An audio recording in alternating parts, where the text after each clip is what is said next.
गुरबाणी में आता है वो जल तो थल कर देता है। हुण आपां इत्थे बैठे हाँ, तुसीं कल्पना करो आपां इत्थे बैठे हाँ, कुदरत वाला की नहीं कर सकता, परमात्मा की नहीं कर सकता। हुण इस समय भी ऐसा है, भूचाल आ जाए, भूकंप आ जाते हैं, सब कुछ खत्म हो जाता है कि नहीं हो जाता, बाढ़ आ जाती है, रेगिस्तान में भी बाढ़ आ जाती है, रब कर सकता है ना। इसलिए उस परमात्मा तो डर के रहो और किसी तो डरन की लोड़ नहीं है। निर्भय फिर की है, निर्भय उसका किसी नाल वैर नहीं, ठीक है। फिर कई बार ना सवाल करते हैं लोग जो उसका किसी के नाल वैर नहीं तो कोई गरीब क्यों है, कोई अमीर क्यों है। यानी रब फर्क करता है, लोगों को लगता है रब फर्क करता है। किसी को दुख आ जाए ना, बंदा सोचता है भी पता नहीं परमात्मा मेरे नाल की वैर है, मैनू ही दुख दी जा रही है। परमात्मा को किसी ना कोई वैर नहीं, ये साडे कर्म ने, कर्मा करके सानू वो लेखा भुगतना पैंदा, ठीक है। वो निर्वैर है।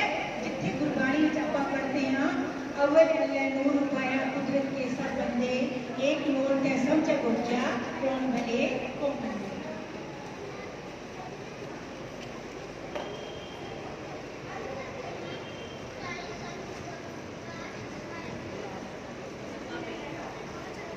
बच्चा कह है असी पहले जन्म में कोई माड़ा काम किया होगा, बुरा काम किया होगा, उसकी सानू पनिशमेंट मिलती है, सजा मिलती है। नहीं तो परमात्मा सारियां नाल इक्को जिहा प्यार करता है। जिवें माता पिता ने ना, वो सारियां नाल प्यार करते हैं, पर जिहड़ा बच्चा माता पिता की आग्ञा विच रहिंदा है, कहने विच रहिंदा है, उसके नाल नैचुरल ज़्यादा प्यार हो जाता है। जो बच्चे अपने माता पिता का पूरी तरह से कहना मानते हैं, वो बच्चे अपने आप माता पिता को ज़्यादा प्यारे लगने लग जाते हैं। लगते हैं कि नहीं लगते? सारे बच्चों का प्यार करते हैं, पर जिहड़ा बच्चा कहने विच रहिंदा है, हर वक्त कहना मानता है माता पिता का, वो ज़्यादा प्यारा लगता है कि नहीं लगता है? भाई वो सोचते हैं हर बात मानता है बच्चा मेरी, तो मैं इस बच्चे की कैसे कोई बात को, फरमाइश को टाल दूँ, है ना। तो वो बच्चे से विशेष लगाव हो जाता है। वैसे परमात्मा सबसे बराबर का प्यार करते हैं, और जो उसके हुक्म में रहते हैं तो उनसे परमात्मा को ज़्यादा प्यार नेचुरल हो जाता है, ठीक है। निर्वैर, उसका किसी के नाल वैर नहीं, उसने सारे उसके बच्चे ने, वो सारे बच्चों को जिहा प्यार करता है। करता पुरख निरभव निर्वैर अकाल, अकाल की काल तो परे, काल की लोट, यानी परमात्मा के काल का कोई असर नहीं, समय का कोई असर नहीं, है ना। ना बच्चा, ना जवानी, ना बुढ़ापा, ना मौत। आम जीवन इतना ही कुछ होता है ना। एक गल वक्री है, वो बच्चों चले जाएगी, वो गल वक्री है, नहीं फिर बचपन, फिर जवानी, फिर बुढ़ापा, फिर मौत, है ना। कई कई छोटे होते भी चले जाते हैं आप, पर वो वाहिगुरु जी उन्होंने इस काल का, समय का, बचपन जवानी बुढ़ापा, ये सब कुछ उससे नहीं होता, ठीक है। वो परमात्मा इन्होंने सारी चीज़ों तो परे है, काल तो, काल की सीमा तो रहते हैं, मौत में परे है। और जिसका जन्म ही नहीं, उसकी मौत की भी हो सकती है। जिसने जन्म ही नहीं लिया, उसकी मौत की भी हो सकती है। वो जन्म मरण तो परे है। परमात्मा सब लोग जन्म देने वाला है, उसकी पालना पोषण करने वाला है, उसका वापस खत्म करने वाला सिलसिला भी परमात्मा के हाथ में है। पर परमात्मा इन्होंने सारिया चीज़ों तो उच्चा। हाँ जी,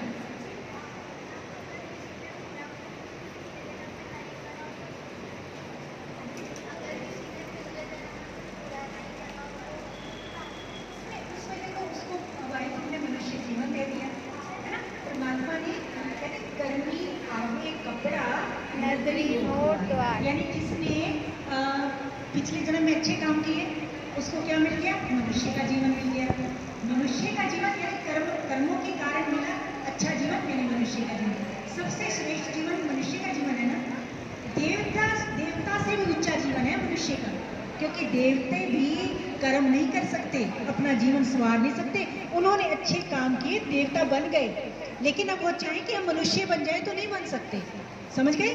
तो इसलिए कर्मी आवे कपड़ा, कर्मों की वजह से हमें ये कपड़ा यानी मनुष्य रूपी जीवन मिला है। और नदरी यानी उसकी कृपा होगी तो हम मोक्ष मिल जाएगा, यानी हम परमात्मा में ही विलीन हो जाएंगे। अब देखो, हम जीवन है तो कभी दुख होगा, कभी सुख होगा ना। जब तक हमारा जीवन है तो कभी दुख होगा, कभी सुख होगा। ये तो नहीं है कि आठों पैर सुख ही सुख रहेंगे हमारे पास, सारा जीवन कोई दुख आएगा ही नहीं, वो तो आएगा। लेकिन हमें समझ आ जाएगी कि ये तो हमारे कर्मों का कुछ लेखा जोखा है, वो खत्म हो जाएगा और फिर उस मालिक का नाम जप जप के इस जीवन में हम अपना जीवन सफल कर लेंगे और फिर परमात्मा में ही लीन हो जाएंगे। इसलिए मनुष्य जीवन को सबसे श्रेष्ठ जीवन माना। समझ आ गई? अच्छे कर्म करिए तभी तो ऊपर, नहीं तो हम सांप बिच्छू ना बन जाते हैं ना, ऐसे कुछ टेढ़ी मेढ़ी जोनी में आ जाते। लेकिन हमें परमात्मा ने मनुष्य जीवन दिया है और ये सर्वोत्तम जीवन है, सबसे श्रेष्ठ जीवन है, जिसमें परमात्मा का नाम जपा जा सकता है, सेवा की जा सकती है। अब छोटा सा उदाहरण देती हूँ मैं आपको। जैसे एक मिनट बेटा, एक छोटा सा मैं उदाहरण देती हूँ। कोई जानवर है, एक सेकंड बेटा, एक कोई जानवर है, गाय है, सपोज करो गाय है, वो गाय का बछड़ा है, बछड़ा नाले में गिर जाता है, बछड़ा नाले में गिर गया। अब गाय बेचारी उस बच्चे से प्यार तो करती है, लेकिन उसको निकाल तो नहीं सकती ना, नहीं निकाल सकती ना, वो बेचारी वहीं खड़ी रहेगी, उसकी आंखों में पानी भी आ जाएगा, वो उसको निकालना भी चाहती है, लेकिन निकाल तो नहीं सकती ना। उसके लिए कौन आएगा मदद करने? इंसान आएगा, मनुष्य आएगा ना। इसलिए मनुष्य सेवा करके अपना जीवन सफल कर सकता है। मनुष्य, अब ये जो प्राणी है वो परमात्मा का नाम कैसे जपे? नहीं जप सकते ना, मनुष्य जप सकता है। तो सेवा और सिमरन दो चीजें ऐसे स्तंभ है जिस पर सिक्की खड़ी है, जिससे हम परमात्मा के जो अपने इस आने जाने के जो चक्कर हैं उससे मुक्त हो सकते हैं। इसलिए हाँ जी, अगर ਅਸੀਂ ਪਹਿਲਾਂ अच्छे काम करते हैं तो सानू वाहिगुरू वापस भेजता है, तो फिर सानू पूरा पाठ कर साडा पाठ जो पूरा हो जाता है, फिर ਅਸੀਂ परमात्मा ਵਿੱਚ मिल जाते हैं। ਜਦੋਂ ਅਸੀਂ ਅੱਛੇ ਕਰਮ ਕਰਦੇ ਹਾਂ, ਚੰਗੇ ਕਰਮ ਕਰਦੇ ਹਾਂ, ਪਹਿਲੀ ਗੱਲ ਤੇ ਪਿਛਲੇ ਜਨਮਾਂ ਕਰਕੇ ਸਾਨੂੰ ਮਨੁੱਖ ਜੀਵਨ ਮਿਲਿਆ।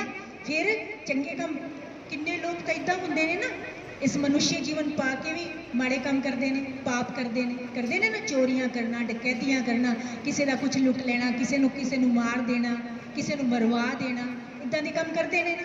ਫਿਰ ਉਹਨਾਂ ਦਾ ਕੀ ਹੋਵੇਗਾ? ਮਨੁੱਖ ਜੀਵਨ ਪਾ ਕੇ ਵੀ ਉਹਨਾਂ ਨੇ ਤੇ ਹੋਰ ਬਰਬਾਦ ਕਰ ਲਿਆ। ਫਿਰ ਕਿਸ ਵਿੱਚ ਜਾਣਗੇ? ਉਹ ਟੇੜੀਆਂ ਮੋੜੀਆਂ ਜੋਨੀਆਂ ਜਾਣਗੇ। ਕਦੇ ਉਹ ਬਣਨਗੇ ਰਾਖਸ਼ ਬਣਨਗੇ, ਕਦੇ ਬਿੱਛੂ ਬਣਨਗੇ, ਕਦੇ ਸੱਪ ਬਣਨਗੇ, ਇਹੋ ਜਿਹੀ ਚੀਜ਼ ਬਣਨਗੇ। ਹਾਂ,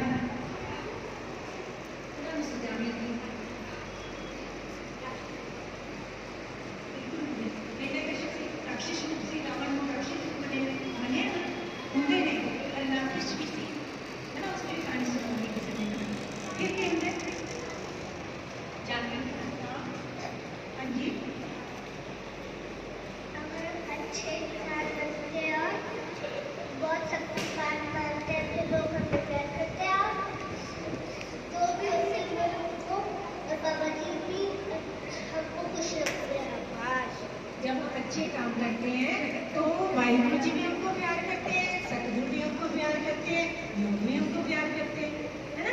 और प्यार ही है जो परमात्मा से मिलाता है।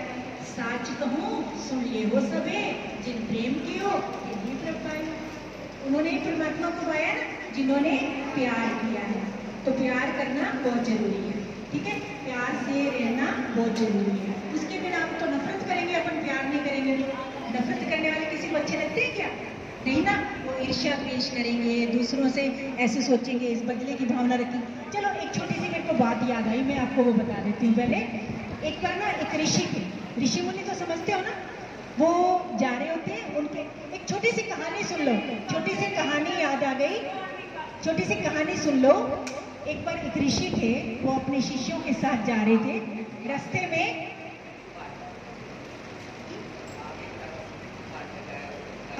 बिल्कुल फिर क्या होता है? एक मिनट बेटा।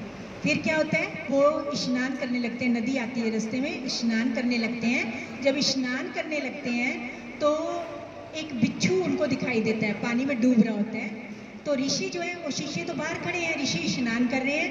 जैसे बिच्छू डूबने लगता है, वो ऐसे हाथ से, अंजलि होती है ना अपनी, हाथ उससे उठाने लगते हैं ताकि मैं इसको बाहर निकाल दूँ। जैसे उठाने लगते हैं तो क्या होता है? बिच्छू डंक मार लेते हैं। बिच्छू डंक मारता है तो हाथ कांप जाता है उनका, बहुत तेज डंक मारता है ना बिच्छू, हाथ कांप जाता है, बिच्छू वापस पानी में गिर जाता है, वो वापस उठाने लगते हैं भाई ये बेचारा जीव डूब ना जाए पानी में। अब वो दोबारा उठाते हैं, वो दोबारा फिर डंक मार लेता है, फिर उठा लेते हैं, तीसरी बार फिर डंक मारता है, पर तीसरी बार डंक मारने तक वो फटाफट तेजी से उसको बाहर फेंक देते हैं, यानी ये बच जाए, यानी ये मरे ना। अब जो शिष्य थे ना उनके सारे, वो कहते हैं ऋषिवर आपको ये बार बार बिच्छू डंक मार रहा है और आप इसको बार बार क्यों बचाने की कोशिश कर रहे हो? इतनी बार डंक मारेगा तो आपकी जान को खतरा है, आप क्यों कर रहे हो ऐसा?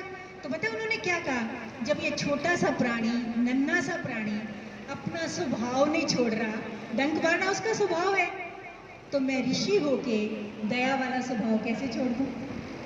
दया करना ऋषि मुनियों का काम है ना, मनुष्य का काम है। तो कहते हैं मैं अपना स्वभाव कैसे छोड़ दूं? जब ये नन्हा सा प्राणी डंक मारना इसका स्वभाव है, वो नहीं छोड़ रहा अपना स्वभाव, तो मैं अपना स्वभाव कैसे छोड़ दूं? मैं अपनी हैबिट कैसे बदलूं? तो कहने का मतलब गुरबाणी कहती है जो काम हम बार बार करते हैं ना, बार बार रिपीट करते हैं, जिसमें हमारा मन भी जुड़ा होता है और हमारी बुद्धि भी जुड़ी होती है, उस हर कर्म का संस्कार बनना शुरू हो जाता है। फिर क्या होता है, बार बार रिपीट होते कर्म संस्कार बनते हैं, संस्कारों से फिर क्या होता है, स्वभाव बनता है। हम कह देते हैं इसकी तो आदत ही ऐसी है, गंदा बोलता है, गाली बोलता है, इसकी आदत है गाली बोलना, कहते हैं ना, कई बार कह देते हैं ना, गंदा बोलना, झूठ बोलना इसकी आदत है। और जब झूठ बोलना किसी की आदत बन जाती है तो उसको पता ही लगता है झूठ ही बोलता है, और सच बोलना जब आदत बन जाती है फिर उसको चाहे कुछ भी कर दो वो सच ही बोलेगा, उसको कोई लालच नहीं दिला सकता अपने उससे, तो इस तरह रहता है। तो इस तरह फिर क्या होता है, कर्ता पुरख निर्भव निर्वैर अकाल मूढ़ अजूनी, जो जोनियों में नहीं आता, यानी जो जन्म नहीं लेता, अजूनी सैवन, सैवन यानी स्वयं से प्रकाशमान, हर एक जीव को कोई ना कोई पैदा करता है, बनाता है। एक परमात्मा है जो अपने आप से, उसको तो किसी ने नहीं बनाया, वो सबका क्रिएटर है, सबका बनाने वाला है, पर परमात्मा को तो किसी ने नहीं बनाया। परमात्मा स्वयं से गुण है, स्वयं से शक्ति है, स्वयं से सब कुछ है, वो परमात्मा को बनाने वाला कोई नहीं है। सैवन यानी परमात्मा को बनाने वाला कोई नहीं है, वे स्वयं से है और उसने सबको बनाया, सारी सृष्टि को, सारी प्रकृति को।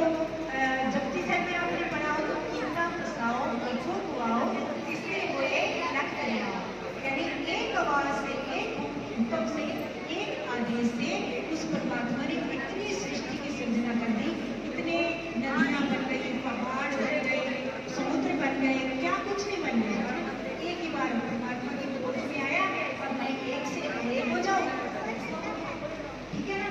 एक तो आओ, इसलिए हुए रख करियाओ, कुदरत कवन कहाँ विचार वाया न जावा, एक कुदरत वाले यानी परमात्मा नानक जी कहते हैं मैं आपकी क्या विचार करूं, मैं तो आपका निर्माण मोदी लेके जाऊं, इतना प्यार उस परमात्मा की परम शक्ति को मानने जी।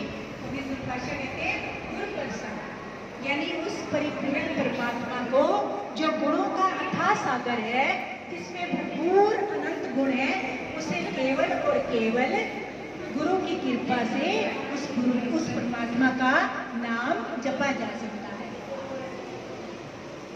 परमात्मा का नाम गुरु कृपा से जपा जा सकता है। धरती पे भगवान नहीं आते, भगवान जब जब पाप बढ़ता है, जब जब दुनिया दुखी हो जाती है, जब जब परमात्मा के चरणों में अरदास करते हैं, तो परमात्मा किसी ऐसे महापुरुष को, ऐसे संत को, गुरु को इस जगत में भेज देते हैं जो उस मानवता को फिर परमात्मा से जोड़ देता है, जो अधर्म का नाश करे और धर्म की जय जयकार करे। ठीक है, अब गुरु नानक देव जी कहते हैं ना मैं परमात्मा नहीं हूँ, गुरु गोविंद सिंह जी तो यहाँ तक कहते हैं जो हमको परमेश्वर उचरे ते सब नरक कुंड में पड़े, मैं हूँ परम पुरख को दासा देखकर आया जगत तमाशा, मैं उस जगत के परमात्मा के हुक्म से आया हूँ और अधर्म का नाश करने के लिए, और जो परमात्मा का नाम जपने वाले हुए हैं उनका उद्धार करने के लिए। परमात्मा मैं नहीं हूँ, परमात्मा तो एक ही है, वो परमात्मा न जन्म लेता है न उसकी मृत्यु होती है, तो वो कैसे आएगा? ठीक है ना, ये ब्रह्मा विष्णु महेश ये सब देव है, ठीक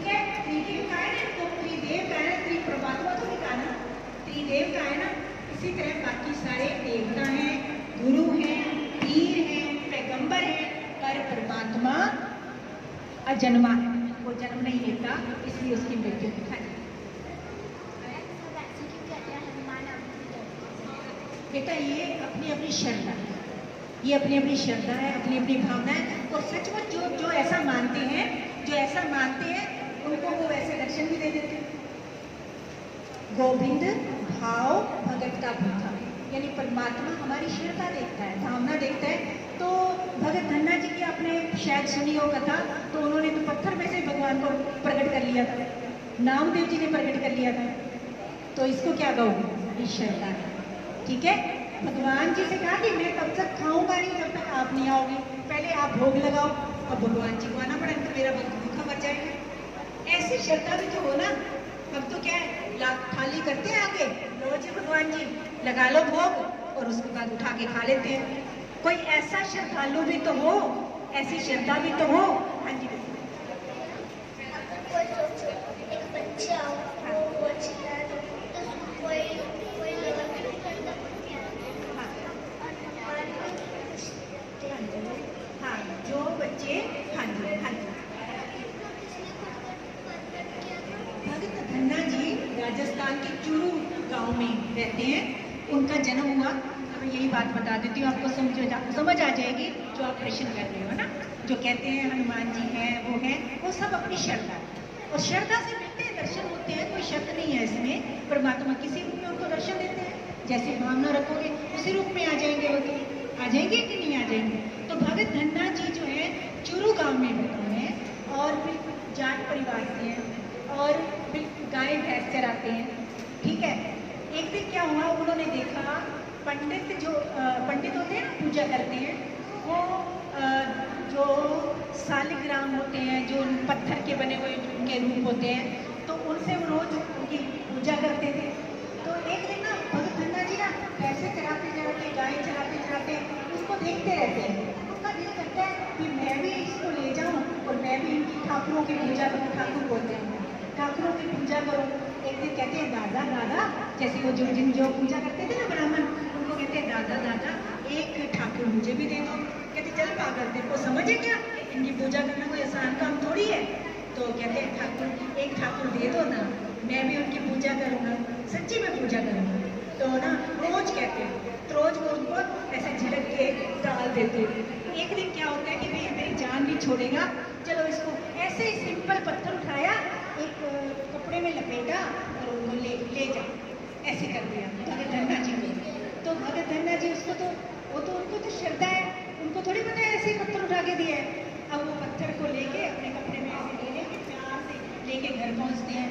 जब घर पहुंचते हैं, उसको अब उनके घर कोई महल तो है नहीं, छोटा सा एक कमरा है, कच्चा सा बना हुआ है, उसमें आले होते हैं ना, जैसे रोशनदान जिसको अपन कहते हैं, है ना, वो बना हुआ था। तो उसमें जाके उस पत्थर को लिपटे हुए को रख देते हैं, है ना, बिल्कुल प्यार से उसको ऐसे लपेटा रख देते हैं। अगले फिर क्या होता है, सुबह होती है, उस पत्थर को, उसका कपड़ा हटाते हैं, उसको स्नान करवाते हैं, ठीक है। उनकी भावना में यही है कि भगवान है, ये ठाकुर जी है।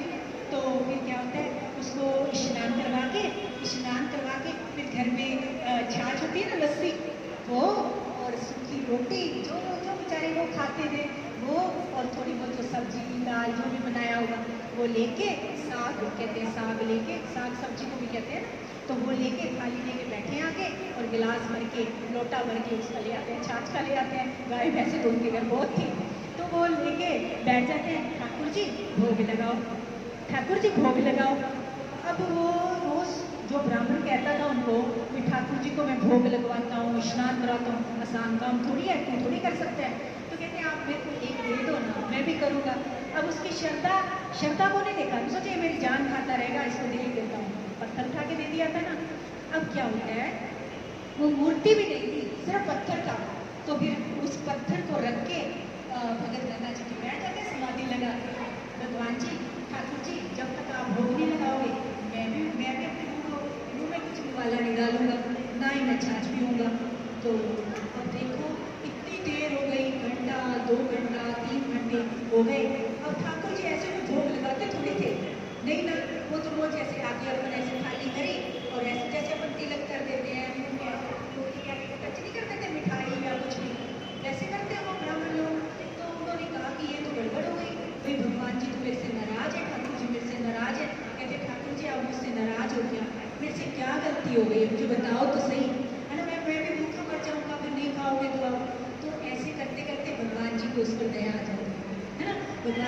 जैसे मम्मी है, मम्मी के सामने अपन ने बच्चे नहीं खाए तो मम्मी से निवाला नहीं करता ना, मम्मी के भी नहीं खाती ना मम्मी, तो कहती बेटे खा ले, थोड़ा सा खा ले, थोड़ा सा खा ले करती है ना, तो तुम नाराज हो तो फिर मनाने बैठ जाती है।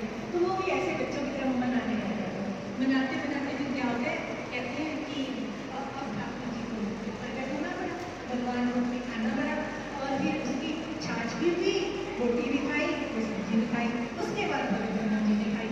ये सच्ची बात है 101%, क्योंकि ये गुरु ग्रंथ साहिब में लिखा है। गुरु ग्रंथ साहिब में है ये, भगत धन्ना जी के 3 शब्द गुरु ग्रंथ साहिब जी में है। पंचम पातशाह ने और भाई गुरदास जी ने उनकी इस वार्ता को स्पष्ट लिखा है।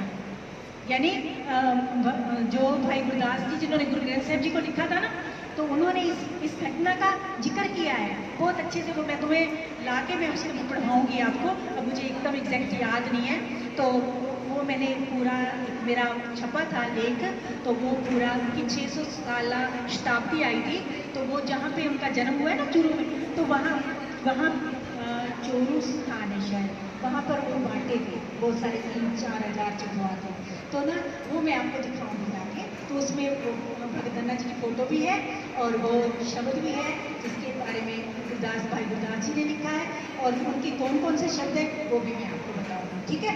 तो इस तरह से गोविंद भाव भगत का भूखा, परमात्मा गोविंद का भगवान को गोविंद यानी परमात्मा, भाव हमारी भावना और हमारी भक्ति का भूखा है, वो पदार्थों का भूखा नहीं है। पदार्थ तो सारे उसने बनाए हैं, सब कुछ उसने बनाया है ना, वो सिर्फ हमारी भावना देखता है, हमारी श्रद्धा देखता है, और जब हमारी श्रद्धा पूर्ण होती है तो परमात्मा तो हर कण में है, हर जन में है, हर घट घट में है। तो घट घट मेरे साइयाँ सोने से जगो, यानी कोई स्थान ऐसा नहीं जिसमें परमात्मा बसा ना हो। सब में जोत जोत है सोई, तिस देख जानन सब में जानना। गुरबाणी में आया ना, तो सभी घट राम बोले, रामा बोले, राम बिना को बोले। उस परमात्मा के बिना अपन बोल सकते हैं क्या? उस परमात्मा की शक्ति के बिना हम यहाँ आ सकते हैं क्या? नहीं ना। तो सब कुछ ये समझ कैसे आती है? गुरु के पास, गुरु प्रसाद। एक ओंकार से बात शुरू हुई और गुरु प्रसाद पे संपूर्ण हो जाती है, यानी गुरु कृपा कर दे तो परमात्मा से मिला जा सकता है, ठीक है, कहते हैं। हाँ जी,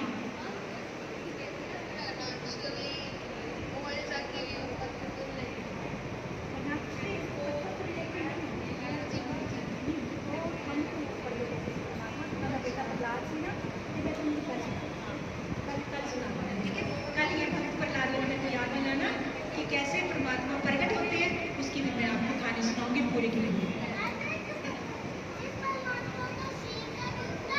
हाँ बिल्कुल बिल्कुल बिल्कुल ठीक, आपने सही समझा।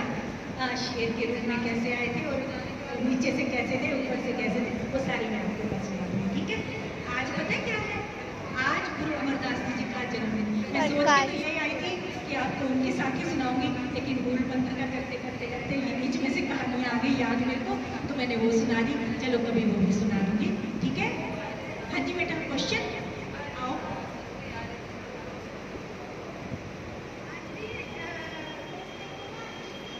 जिंदर आंटी ने बोला सी कि एक ओंकार दे विच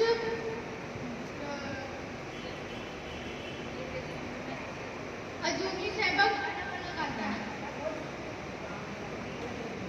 एक ओंकार, हाँ, उच्चारण में की होता है, कई बार साढ़े उसमें चढ़ जाता है तो आप उस तरह बोलने में गलत वो भी नहीं है, गलत ये भी नहीं है, दोनों तरह आप बोल सकते हैं।